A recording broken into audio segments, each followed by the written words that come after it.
Okay po, sir. We're live na po. Question, sir? Sige, let's go. Ano po ito galing kay, sorry po. Ayan. Thoughts. Boss, tanong ko lang po, napakarami kabataan ngayon ang nagsasuffer sa anxiety at depression at ngayon ay nabalita na nagbibigay na ng priority ang gobyerno sa depression at anxiety. Dapat lang po ba i-priority ito o talagang gawa lang ng mga kabataan dahil sa teknolohiya ngayon? Ang dapat i-priority, tigilan muna yung putangin ng pagsa-cellphone. Yan ang dapat i-priority. Kasi naaalala ko yung panahon na tangina, hindi naman namin alam kung ano depression, wala kami nun eh. Naalala ko yung panahon, hindi namin alam kung ano depression, wala kami nun. Ngayon ang nangyayari ngayon, dahil just sa too much feeding of information, ang nangyayari ngayon, yung mga kabataan, nagsa-self-diagnosis. Depress ako. Depress. Tangina mo, depress, di mo naman alam kung ano ibig sabihin ng depression, di ka pa nga nagpapa-check up. Depress, ano, self-diagnosis ka? Tangina mga tao to. Alam mo, Pilipinas, matuto ka. Yung mga anak ninyo, tigilan nyo kasi yung pagbibigay ng cellphone dyan sa mga yan. Maliban na, umabot muna sila sa tamang edad. Kung ano yung tamang edad, bahala ka na mag-research. Pero ang sinasabi ng mga scientifico, yung mga maliliit na bata, wala silang immunity. Dun sa, anong tawag dito? Dun sa radiation na lumalabas galing sa cellphone, wala silang immunity dyan. Ano ngayon ang nangyayari? Diretso sa utak. Tapos ano ngayon ang mangyayari? May mga pagkakataon, bata, makikita mo, tulalay, tulalor, lutang, bobo, estupido, swerte ka pa nun. Kasi may nakikita ako, nagsisisure, meron pa namamatay. Mga magulang yung lumalason sa mga anak nila eh. Paano? Katamaran nila eh. Kung di mo pala kayang magturo sa bata, sana hindi ka na lang nag-anak. Pero tinatamad ka, ang gagawin mo, bibigyan mo ng cellphone ng bata, putang ina ka. Ganun ka-simple yun. Simple lang naman yung konsepto eh, di ba? Huwag mo muna kasing bigyan ng cellphone yung bata eh. Kasi tignan mo ang nangyayari. Na-a-addict yung anak mo sa cellphone. Meron nga ako isa pang narinig na research eh. Yung ano daw, yung pagbibigay ng cellphone sa mga bata, it's a gateway drug to addiction. Pag natutunan ng bata yung addiction dun sa kung ano man yung ginagawa nila, katulad ng pagsa-cellphone, mas malamang na malaki daw ang porsyento na ma-addict yan sa iba pang substance pagtanda nila. Meron ako nakitang ganong research eh. May findings na ganon eh. Isipin mo ngayon yun, na may mga magulang, tangina, hindi na nila makontrol yung anak nila sa pagsa-cellphone. Palagay mo ba yung anak mo pag nagsimula ngayon na mapabarkada, tapos nag-drugs, palagay mo kaya mo pang pigilan yan? Eh kung cellphone pa nga lang, hindi mo na kayang pigilan eh. Tapos ngayon sasabihin na anxiety, na de-depress. Eh putang na, paano hindi ma-de-depress? Ang nakikita dun sa mga ibang kabataan na ang tawag selective posting, puro masasarap na pagkain na wala sila. Puro masasarap na paggala at pamamasyal, wala sila. Magagandang mga laruan, magagandang mga experience, wala sila nun. Tapos ang pakiramdam nila, they are being left out. Napapag-iwanan sila, isisisi ngayon nila sa mga magulang nila, tapos magpapakamatay sila pagkatapos. Tamo? Alam mo, Pilipinas, matuto ka magpalaki ng anak mo sa takot sa Diyos. Turuan mo ang bata sa daan na dapat niyang lakaran. Pagka siya'y tumanda, hindi niya hihiwalayan. 22:6 ng Kawikaan. Turuan mo ang bata sa daan na dapat niyang lakaran. Pagka siya'y tumanda, hindi niya hihiwalayan. Ata naman. Sa katamaran niyong magturo, mga puki ng ina niyo, kailangan ko patuloy lumabas sa social media. Nananahimik ako sa personal na buhay ko eh. Paano? Wala akong mapanood na katinoan.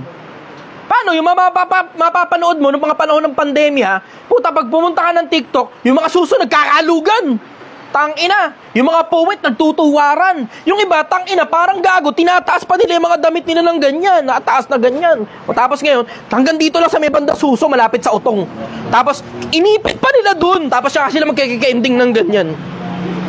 Ice cream yummy. Ice cream good. Tanginang yan.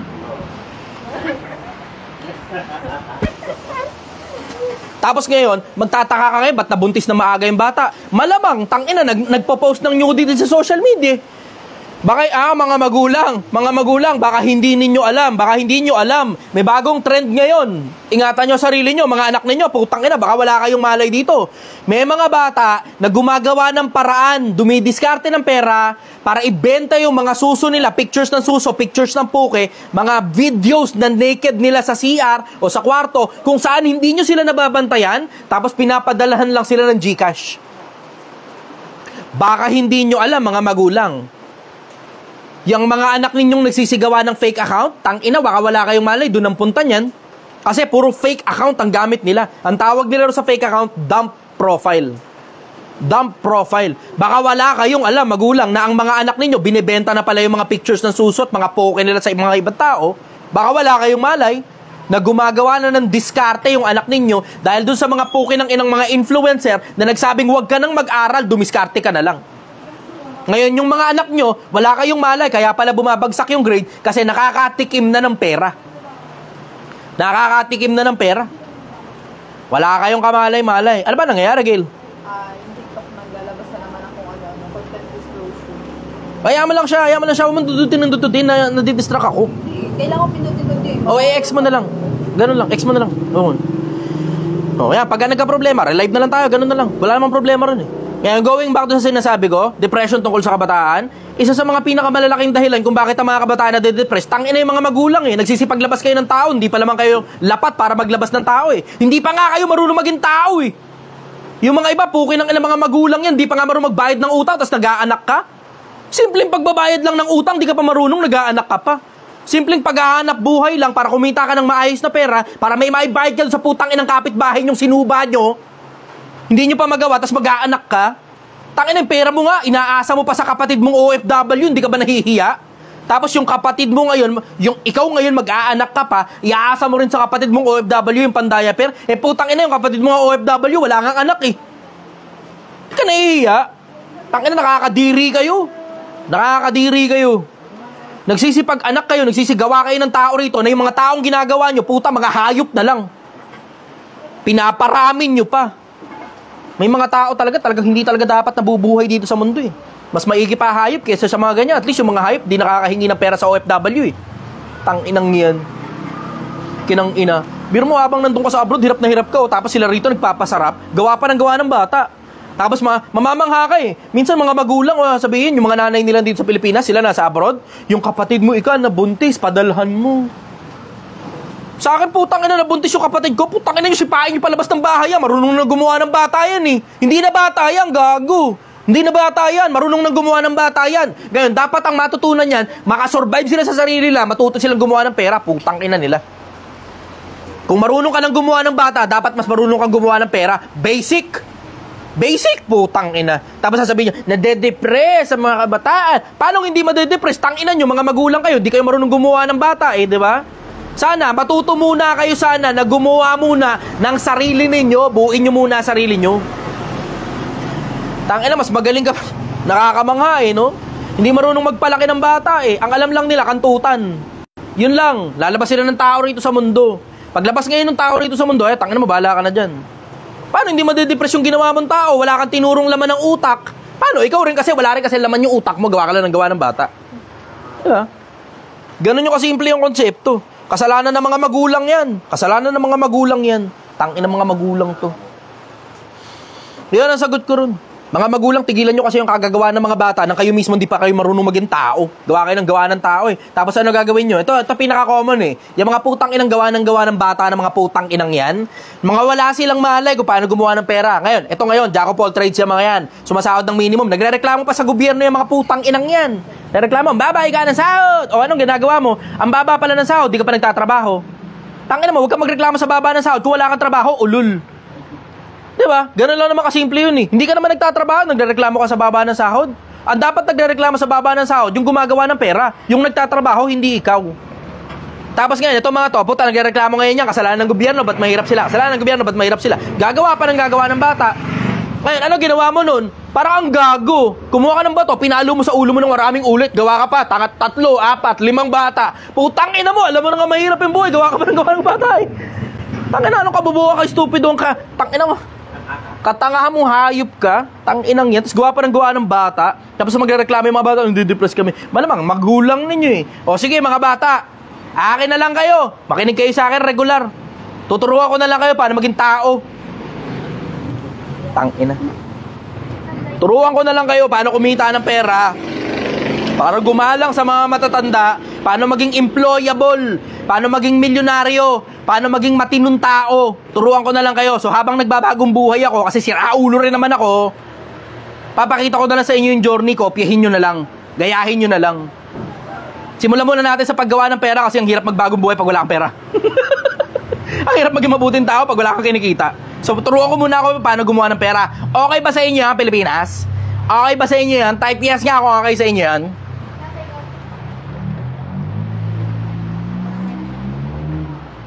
Sige, okay na muna yung isang pirasong tanong na yun. Next question tayo, Gel. Go. Tanong po ito ni Heart Kimberly.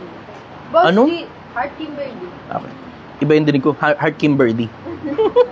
Sige, go. Tanong niya, Boss G, question lang po, bakit po kaya ganon? Kapag po ba lalaki ang nagloko katulad nila James Reid at James Reid ay nakakapag-collab pa sila sa iba't ibang tao, pero nung si Maris Racal lang nagka-issue, ngayon wala na po sila ng recommendation at ngayon silang sila. Nakadepende yan sa kung gaano kakagaling mag-marketing. Nakadepende yan sa kung gaano kakagaling humilot. Impression is key. Hindi yan dun sa babae o lalaki. Bakit? Nung si Daniel Padilla din naman na nagloko, nakita mo ba? Umokay pa ba karir? Yung jowa niya dati, ex niya, umalagwa. Pero si Daniel Padilla, may balita ka pa ba sa karera na? Sa Billboard pa rin naman. Meron pa rin. Pero hindi na katulad ng dati. Di ba? Wala yung pangalan ng lalaki. Nakadepende sa marketing yan. Hindi yan sa babae o sa lalaki. Ganun kasimple yun. Nakadepende sa marketing. Ang tawag nila ron... sorry. Baka umovershoot eh. Whitewashing. Yan ang tawag nila ron. Whitewashing. Yun din naman ang ginagawa ng gobyerno eh, di ba? Pag may malaking issue, may malaking problema, may malaking trouble, katulad ng mga putang inang mga uranium, may tinatakpan yan. Hindi lang natin alam. Tangina, no? Fuck. Imagine kung gaano katindi, no? Uranium. Hindi biro na magkaroon ka ng uranium sa bansa mo, panggawa ng nuclear bomb yan. Nilalagay yan sa mga nuclear power plant, putang ina. Hindi biro na magkaroon ka ng mga uranium sa bansa mo. Hindi biro yan.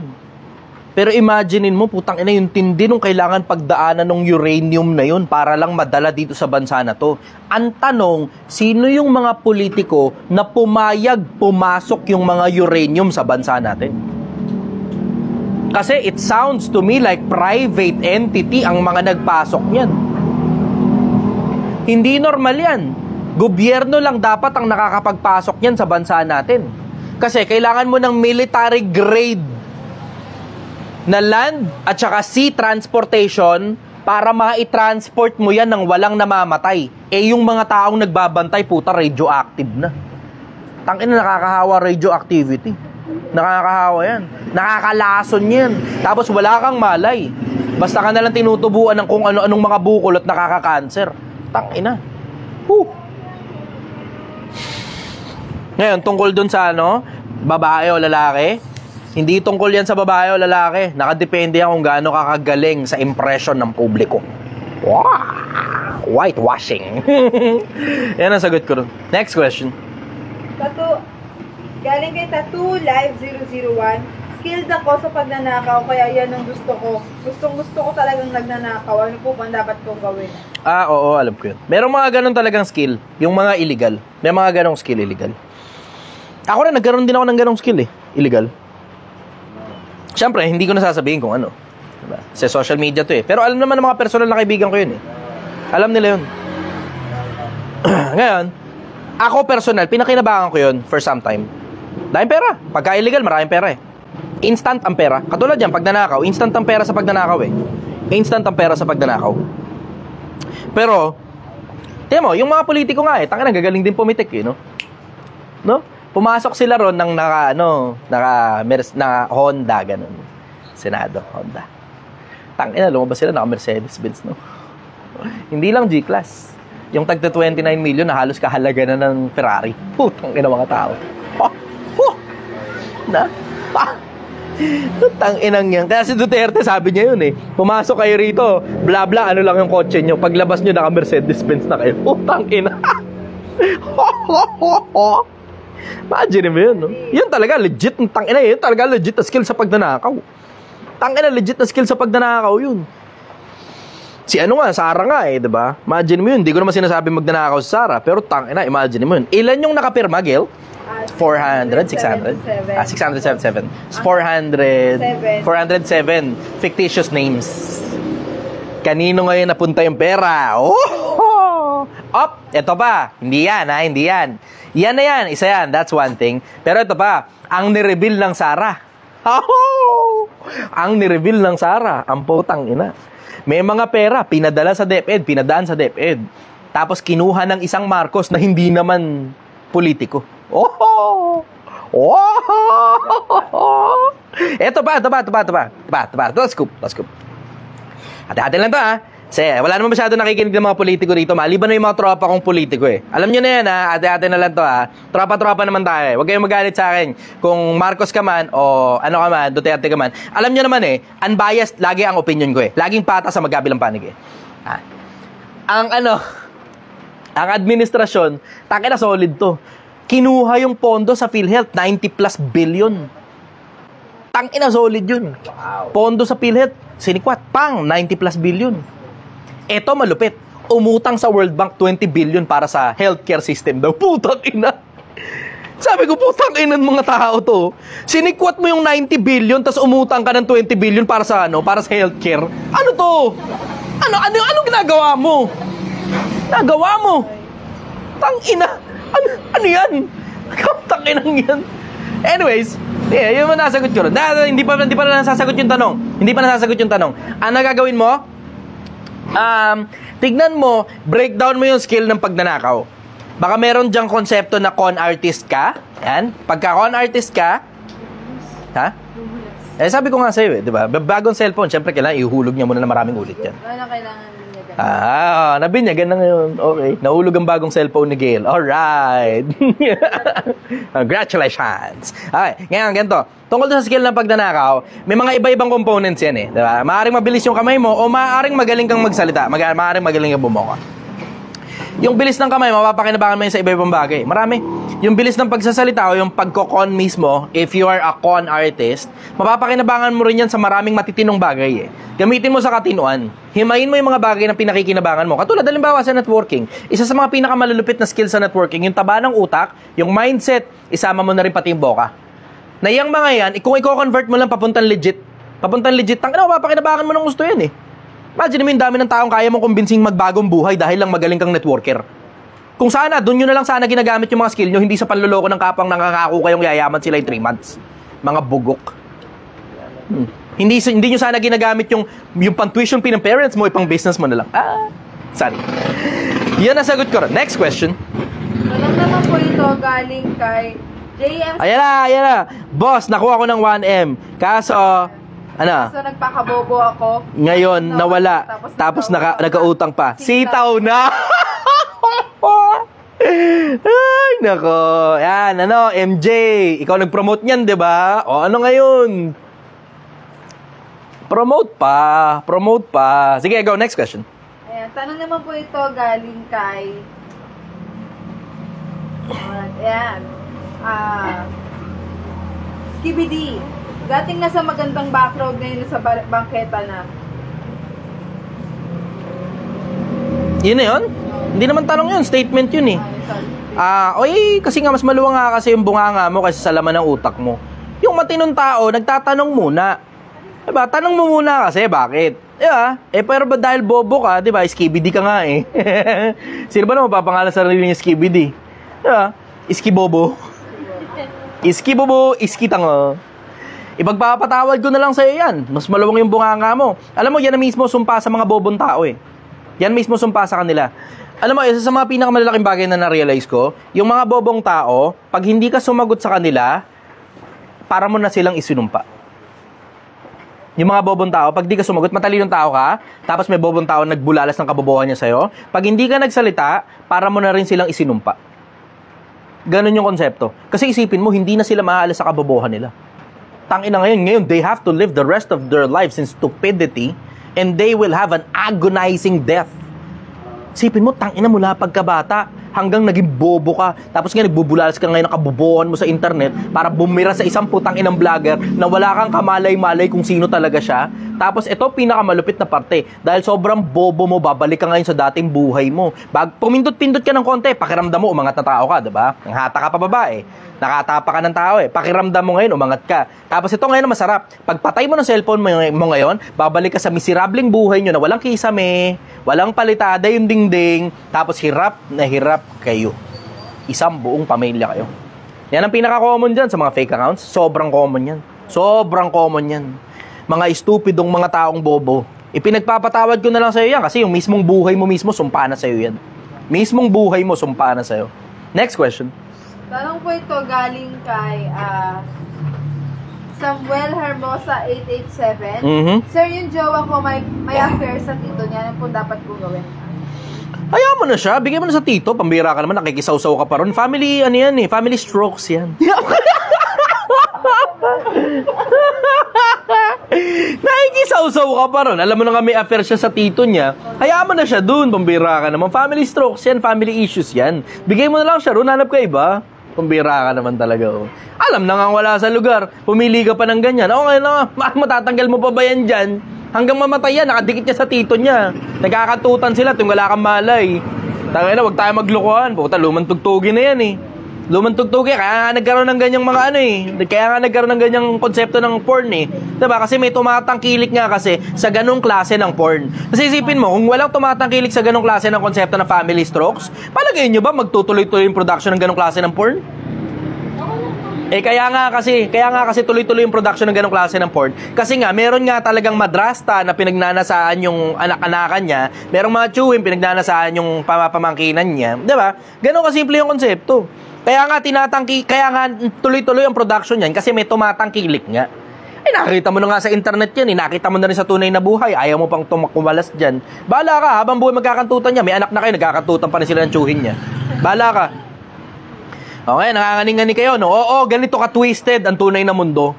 Swerte tayo, may social media na ngayon, nakakapag-usap tayo na malaya tungkol sa mga bagay na ganyan. Kasi noong mga panahon ng mainstream media sa TV, tangina hindi pinag-uusapan, tabu. Tabu yung mga ganyang bagay. Mga ganyang bagay, tangina sobrang out of the usual niyan, ha? Pero sobrang out of the usual niyan, marami pa rin ganyang kaso, hindi lang talaga nag-uusap ang mga tao. Ang daming ganyang twisted na mga kaso. Tanga na, meron yung isang twisted na kaso, makikwento ko lang, hindi ko naman sasabihin kung sino ito. At saka kahit sabihin ko naman, hindi nyo na naman mahanap ito kasi sa TikTok ito, puro fake account lang kadalasan sa TikTok eh. Yung nanay, may anong tawag dito? Nymphomaniac yung nanay. Tapos, ang trip nung nanay, magpakantot dun sa anak niyang lalaki. As in, legit, anak niya talagang lalaki. Tapos nagtanong dito, ano daw ba gagawin niya doon sa ganon? Ang sabi ko sa kanya kako, lumayo ka na lang kung di mo gusto. Maliban na lang kung trip mo rin yun. Siyempre, wala naman ako magagawa sa'yo. Trip mo rin yan eh, diba? Kanya-kanyang trip lang naman yan eh. Ako naman, I'm a big believer of live and let die. Kung may ginagawa ka mali sa personal mong buhay, bahala ka sa buhay mo. Para katulad kay Bugoy, ang dami-daming asawa. Problema niya yun, trip niya yun. Pero para turuan mo ang mga tao na gawin yung katulad ng ginagawa mo, tangina dyan tayo magkakatalo. Parehas tayong content creator eh. Pumapasok ka na sa linya ko eh. Bilang content creator, ikaw content creator, ako content creator din. Pumapasok ka sa linya ko, o ako yung pumapasok sa linya mo, iisa lang tayo ng mundo. Pero tungkol sa personal na buhay mo, labas ako dyan. Ngayon, tungkol naman dun sa isang piraso na yon na nagtanong sa akin, nagtanong kasi siya sa akin eh. Ngayon, kwento ko lang sa inyo yung kwento. Hindi ito, magsasabi pa ako ng pangalan, hindi ganun. Kasi hindi naman ako mahilig magsabi ng pangalan eh. Pero since tinanong niya naman yun sa live ko, then I am assuming na para yan for public consumption at ang ibig sabihin nun, katututunan, hindi pagchichismisan. Katututunan natin pare-parehas. Ngayon, ito ngayon ang nangyari. Ang nangyari, tinanong niya sa akin kung ano gagawin niya. Sabi ko naman sa kanya, kumalas ka na lang sa bahay niyo. Magagalit daw ang nanay niya. Hayaan mo siyang magalit kaysa pare-pares kayo ma-impyerno. Di ba? Pabayaan mo na lang siya magalit. Ngayon, ano nangyari? Paglipas sa ilang panahon, nag-comment uli siya, nagtanong uli siya. Parang isang linggo halos, lumipas. Ang nanay daw niya nakulong. Tapos galit na galit daw sa kanya, gusto daw siyang patayin. Kasi parang inilabas niya yata ang information na yun. Ako naman, okay lang. Sige, ilabas mo yung nanay mo sa kulungan. Pero kung hindi mo gusto yung nangyayari, tangina, bakit kasi pinapabayaan mo? Sa akin, hayaan mo siya sa loob ng kulong. Kung gusto kong patayin pa, ibang kaso naman yung pagpatay, di ba? Grave threat, di ba? Binabantaan mo yung tao eh. Ikaw na nanay, binabantayan mo yung anak mo, napapatayin mo yung anak mo. Then that's threat, di ba? Tapos bukod dun, Hindi naman natin alam, baka nasaktan niya na rin yung lalaki, yung anak niya, diba? Wala naman tayong malay dun eh. Pero ito yung mga bagay na sana pinag-uusapan ng mga tao openly eh. Kung napapag-usapan lang sana tong mga bagay na to, sana we can shed light to the things that are happening behind closed doors. Yan yung mga bones inside people's closets eh. Na hindi naman natin kailangan pag-usapan pa yung mga personal na buhay ng mga tao na may pangalan. Ang pinag-uusapan natin yung mga scenarios na nangyayari para katutunan natin. Para tayo mismo matuto tayo. Na meron palang mga ganyan, so we are aware. Na meron palang mga resolution dyan, so we are aware. Na meron pwede naman palang maiwasan yan, so we are aware. Ang problema, dahil sobrang tabu kasi. Kaya tingnan mo, katulad nun, yung jowa niya, may affair sa tito niya. Twisted yun. Pero ano gagawin mo? Ako, I strongly suggest, tumakas ka na lang dyan. Kasi hindi mo na makikakalas yan sa pamilya. Hindi mo makikakalas yan. Kahit mabuntis mo yung babae na yan, they will probably, I may be wrong, pwede pang magbago, pero there is a strong possibility, there's a huge possibility na every time magkikita yung tsuhin mo at saka yung jowa mo, kahit may anak na kayo, nagkakantutan pa rin yan. Nangyayari yan sa tunay na buhay. May mga balita akong ganyan. At saka meron na yan sa mainstream, in case hindi nyo alam, wala lang kayong malay. Yung 50 Shades of Grey, di ba tsahin niya yun? Ni Christian Grey? Tsahin niya yung first time niya.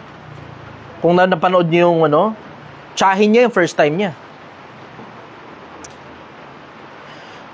Kanata mo muna to. Sa'yo muna. Na-acid daw eh. Tama, dalawa na tayo ngayon may acid. Sige, next question. Tigilan mo kasi yung kaya. Ang hirap kasi sabihin, tigilan mo yung kaya inom nung iniinom ko eh. Kasi ako rin yung umiinom nun eh. Tang-inang niya. Sige, next question. Ayan. Tanong po ito galing kay Imbis na Pangganon. Ano? Imbis na sige. Pangganon. Okay, sige. Boss, may sinigang pa. Babili ako ngayon. Taga mahabang parang lang ako. Punta ka rito. Andito lang kami. Naka-live pa kami ngayon eh. May hanggang, siguro alas 3 na madaling araw kami. Mga 30 minutes from now. Tara, punta ka rito. Magkapote ka o magpayong ka na lang. Next question, go. Ayan. Tanong naman po ito galing kay Gobjen. Ano pong pinagkaiba ng advice at opinion sa tao, sir? Yung opinion, ito yung mga bagay na ililabas mo lang na paniwala mo, personal na paniniwala mo. Yung advice kasi, it's as if parang kailangan sundin niya ng kapwa-tao mo eh. Yan ang pinagkaiba ng dalawa. Yung advice is as if kailangan sundin niya ng kapwa-tao mo. Versus yung opinion, it's your personal take on matters. Na hindi automatically nangangahulugan na pinalalabas mong tama ka kasi there's that small possibility na baka mali ka. Versus yung advice na it's as if para bang tama ka at kailangan na sundin ng kapwa-tao mo. Yun ang sagot ko ron. Next question. Tanong naman po ito galing kay John Marson Dakot. Anong ginawa ni Jesus Christ sa India nung 19 years old hanggang 30 years old siya? Kasi ang sa Bible is 1 to 7 years old lang siya, tapos nawala siya. Lumabas na lang siya ng 30 years old na siya hanggang sa namatay siya. Totoo bang napag-aralan niya sa India ang miracle na ginawa niya?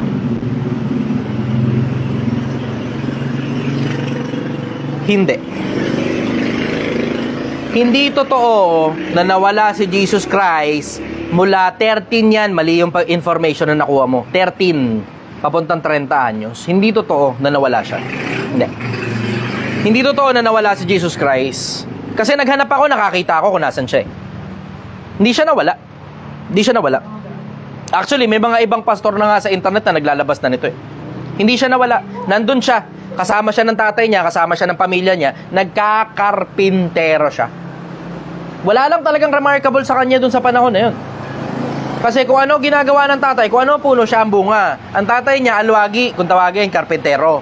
So nagkarpintero din siya. Ang katunayan, nakita ng mga Hudyo yung buong buhay niya. Hindi siya napunta ng India. Nakita ng mga Hudyo yung buong buhay niya. Ang sabi ng mga Hudyo, hindi ba ito yung alwagi? Nung nagsimula na siya mangaral, hindi ba ito yung alwagi? Ano yung alwagi? Karpintero. Hindi ba ito yung karpintero? Yung anak ni Maria at saka ni Jose? Paano nakakaalam ng karunungan ng ang taong ito samantalang siya hindi nag-aral kailanman?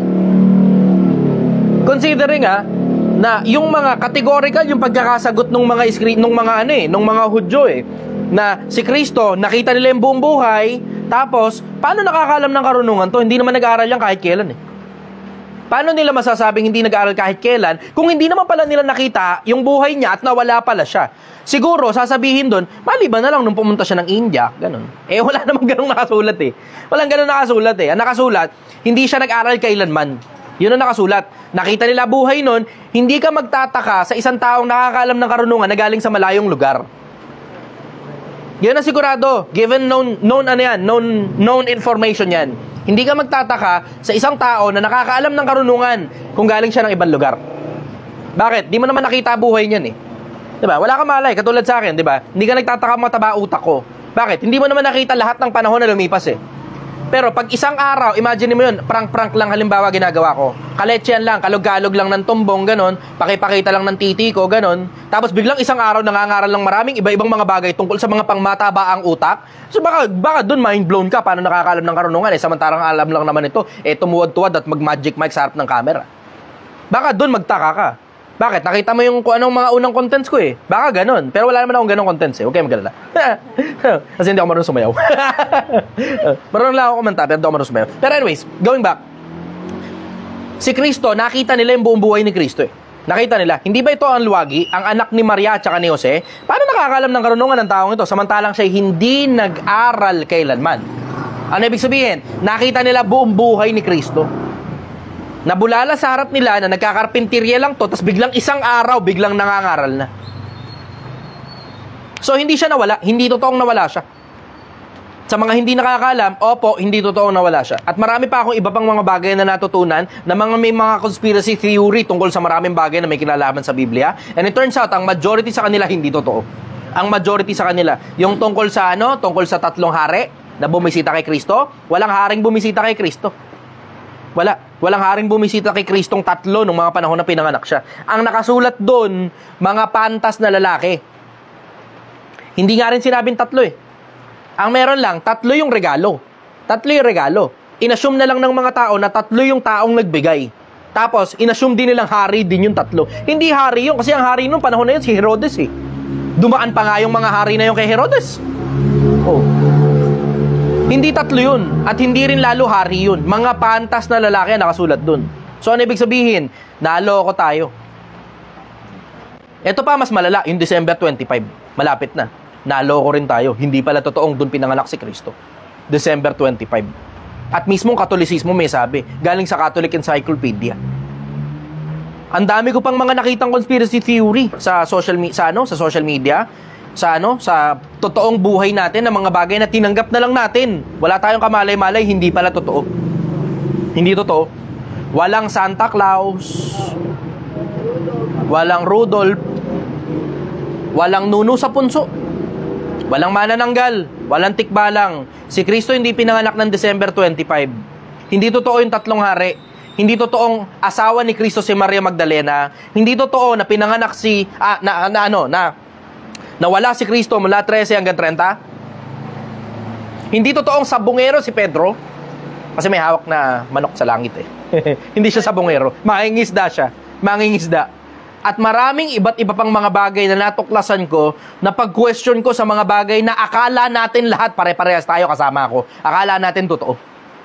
Ang dami kong mga bagay na ideya na kinwestiyon sa isip ko. Tapos nung nagsimula akong umalam, putang ina, ang daming hindi totoo. Tapos tsaka ngayon ako nag-convert. Naintindihan ko eh.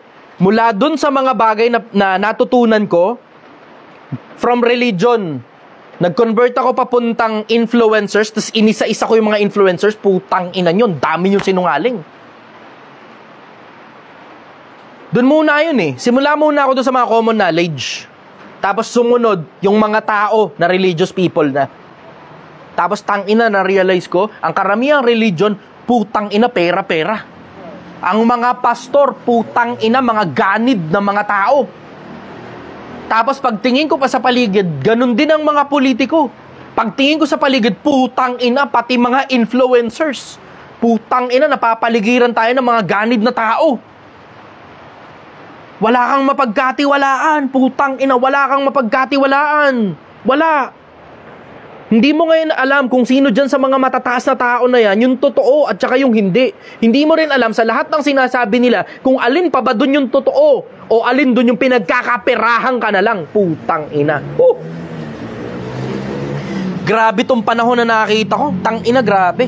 Dati may dignidad pa mga tao. Ngayon, wala na. Wala na, walang dignidad. Nakakamangha. Tas sila. Tangina yun na nakakamangha. Sila nagbabangayan. Nakakala mo, isa sa kanila malinis. Pero pare-parehas lang silang marumi. Pare-parehas silang marumi.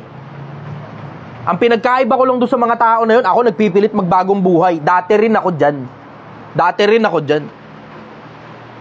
Pero ngayon, tangina, nakakakamangha. Grabe, ang lawak, putang ina. Pag nakita mo yung tangina, dami ng tao sa social media ang nagsisipagsalita at nagbubulalas.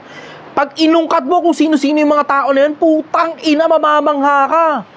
Kinang ina mo, nagsasalita ka tungkol sa business, lubog ka pala sa utang, 50 million. Putang ina. Tapos ito, nakakamangha. Nagsasalita ka tungkol sa business habang may warrant of arrest ka ng swindling. Tang-ina! Sabi ko, putang ina. Sino pa mapapakinggan itong mga taon to na legit? Ito pa mas malala.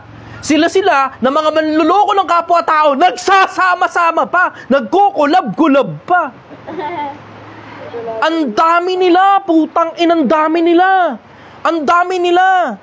Isipin mo kung sino yung mga nakakulab ni... Gusto yun. Isipin mo yun. Isipin mo yun kung sino yung nakakulab ni...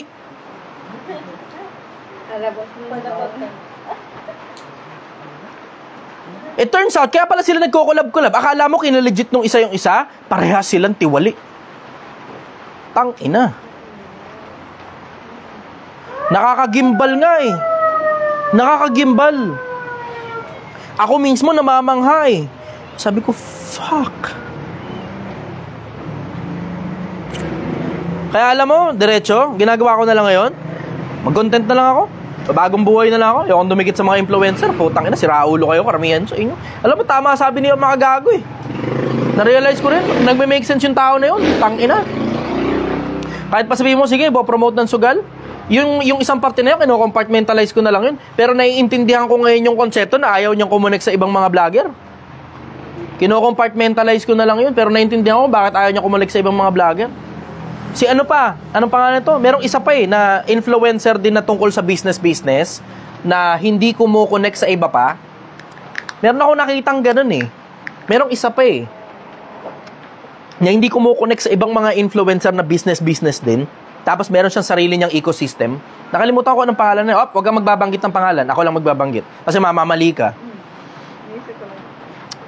Pero alam mo, na-realize ko, karamihan pala sa mga nasa social media na nagtuturo na may kinalaman sa pagbe-business, tangina mga tiwaling tao.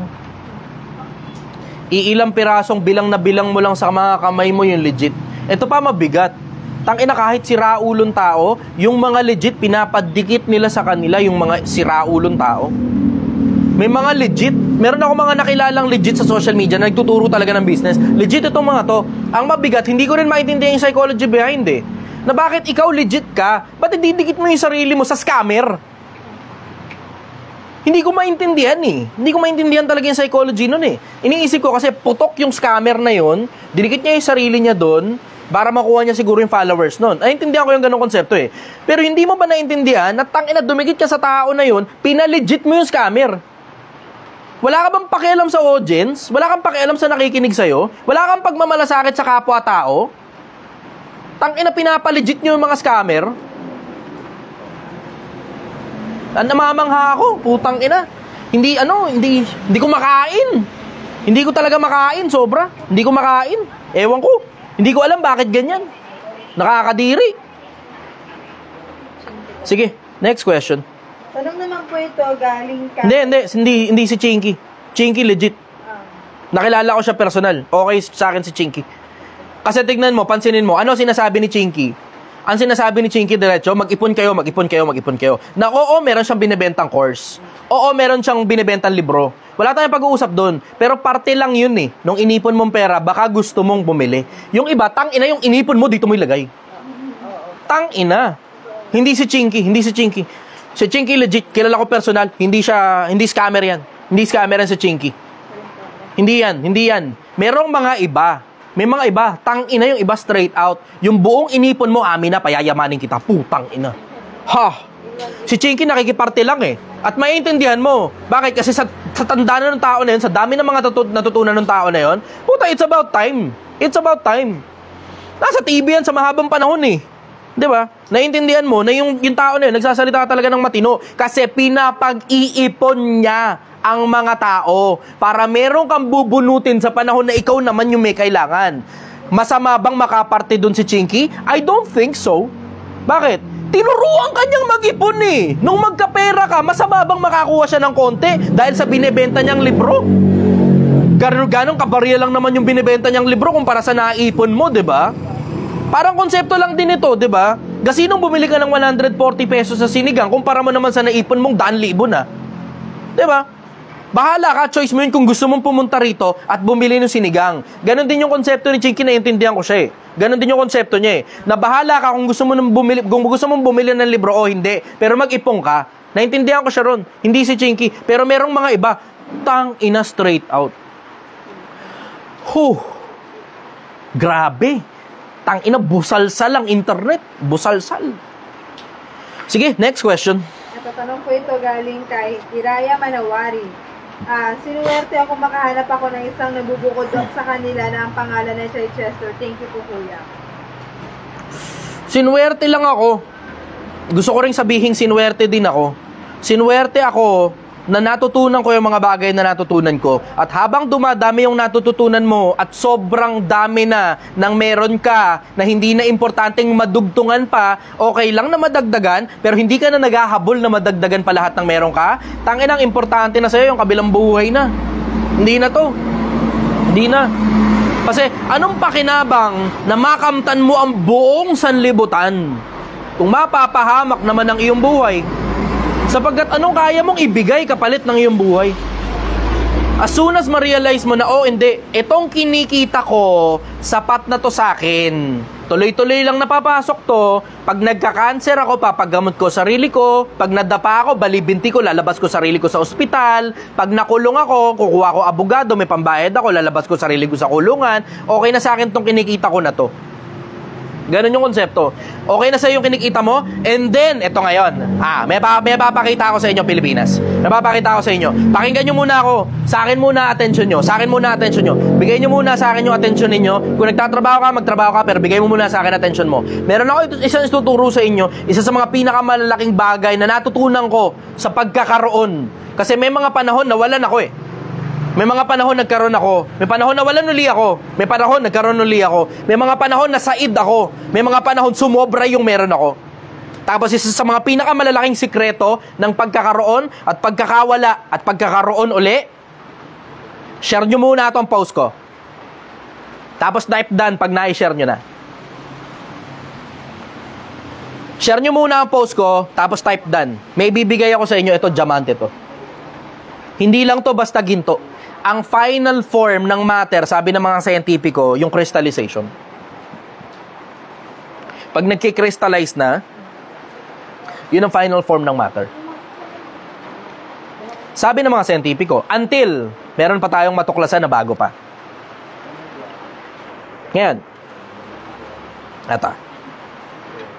Isa sa mga pinakamalalaking bagay na natutunan ko, pag meron ka ng pumapasok na pera, tapos sapat na, kailangan mong malaman magkano ba talaga yung hinahabol mo na tuloy-tuloy na pumapasok, na sapat ka na dun. Okay na yun. Na kung madugtungan, okay lang. Hindi naman tayo pokrito eh, diba? Kung madugtungan pa, madagdagan pa, ayos lang. Pero kung hindi na madadagdagan at yun na talaga yun, okay ka na dun, maligaya ka na dun, hindi ka na maghahangad ng higit pa. Eto, may natutunan ako. Pagdating mo pala dun, pagdating mo sa ganung punto ng buhay mo, ang tawag nila doon, point of abundance. Pagdating mo sa ganung punto ng buhay mo, tapos hindi ka na naghahabol ng iba pang deal, hindi ka naghahabol ng iba pang transaksyon, hindi ka naghahabol ng impression, hindi ka na naghahabol ng sports car, ng yate, ng bahay na marangya, ng buhay na mas marangya pa, na okay ka na sa tuloy-tuloy na pumapasok sa'yo na pera, tapos ayos ka na doon hanggang mamatay ka, tangina, it opens so many doors of wisdom. It opens so many doors of wisdom. Sobrang daming pinto ng karunungan na iba't ibang pinto ng karunungan na hindi mo alam na nag-e-exist pala sa'yo. Hindi mo alam na nag-e-exist. Wala kang malay. Kasi yung mga taong naghahabol, yung pansin ko, yung mga taong naghahabol sa pera, doon lang nakatuon yung atensyon nila na isang pirasong pinto lang yun. Na pinasok nila, hindi nila makita dulo. Ang lawak na loob ng kwarto nun. May mga mayayaman na putang ina hanggang ngayon stuck sila ron. Ano mas mahalaga? Transaksyon. Ano mas mahalaga? Deal. Ano mas mahalaga? Connections. Ano mas mahalaga? Magkano kinita natin dyan? Ano mas mahalaga? Profitability. Ano mahalaga? Profit margin. Ano mahalaga? Puro pera. Tangina. Pero when you get to that part of your life na tuloy-tuloy na pumapasok sa iyo yung pera, tapos you're only working for about 1 hour, mahaba na 2 hours, pero yung perang pumapasok sa iyo, dahil sa liit lang ng spending habits mo, dahil sa sobrang liit lang ng ginagastos mo para sa sarili mo, sobra-sobra na yung pumapasok, it opens so many doors of wisdom. Hindi lang isang pinto yung pinasok mo. Tapos ito pinakamalupit na parte. Ito pa pinakamalupit na parte. Tangina, ito hindi ko nare-realize dati. Ngayon, halos lahat nung pintong pinasok ko, putang ina, may unlimited na pera dun sa loob.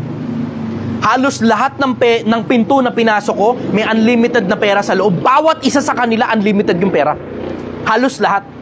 Ikaw na lang yung bahalang mag-control sa sarili mo. Bakit? Kasi, pag kinuha mo yung higit kesa sa nararapat, that brings you to the same door that you have entered before you enter any door.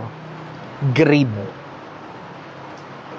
Ibabalik ka uli nun parang portal. Pumasok ka sa pinto ng karunungan sa isang parte, microbiology, o pumasok ka sa isang pinto ng karunungan, astrology, o pumasok ka sa isang pinto ng karunungan, astrophysics, tangina may unlimited na pera dyan. Pero, pag nagkamali ka ng pintong pinasok, pagpasok mo rin sa mga pintuan na doon, may trapdoor doon. Ang tawag, greed. Lahat ng pintong papasukin mo, may trapdoor sa loob. Ang tawag, greed. Pag pinasok mo yun, balik ka na naman ulit back to square one. Tapos hindi mo na naman alam magkano ba talaga putang inang hinahabol mo. 200,000 na pumapasok sa'yo, 300,000 na pumapasok sa'yo, buwan-buwan nang pumapasok sa'yo yun, wala ka ng pagkahirap. Maliban na lang kung ang spending habits mo mas malaki kaysa sa 300,000. Pero kung 500 lang naman kada araw ang ginagastos mo, tapos 200,000 ka kada buwan. 500, 1,000, 2,000 lang kada araw ang ginagastos mo. 200,000 ang pumapasok sa'yo kada buwan. May trapdoor dun sa mga wisdom doors na pinapasok mo. Tangina, kulang pala sa akin yung 200,000. Bakit? Kasi kailangan ko ng sports car. Magkano ang Ferrari? Second hand, 26 million. Tapos hindi mo pala mabibili yung 26 million na halaga ng kotse kapag 200,000 lang kada buwan ang kinikita mo. Tangina. Tapos it brings you to another trapdoor. May Ferrari ka na. It brings you to another trapdoor. Kailangan ko ng Lamborghini. And that brings you to another trapdoor. Kailangan ko ng mansyon para mag-held ng mga parties ng mga mayayamang kasama ko sa club. And that brings you to another trapdoor. Kailangan ko sa polo club. And that brings you to another trapdoor. Kailangan ko ng helicopter. That brings you to another trapdoor na kailangan yung helicopter ko kayang lumapag sa yate. Tapos that brings you to another trapdoor. Kailangan kong pumasok sa politika. That brings you to another trapdoor. Death. Kamatayan. May mga daan na tila matuwid sa isang tao, ngunit ang wakas niyaon ay mga daan ng kamatayan. Hindi na natin kinoconsider na tumatanda ka na. Tapos yung dami ng pera na nalikom mo, ipapasa mo sa anak mo. Pagdating sa apo mo, ubos na yan. And then, who are you? Sino ka? Isang tao na ginugol yung buong buhay niya sa pera, sa kasikatan, sa kapangyarihan, sa kasakiman.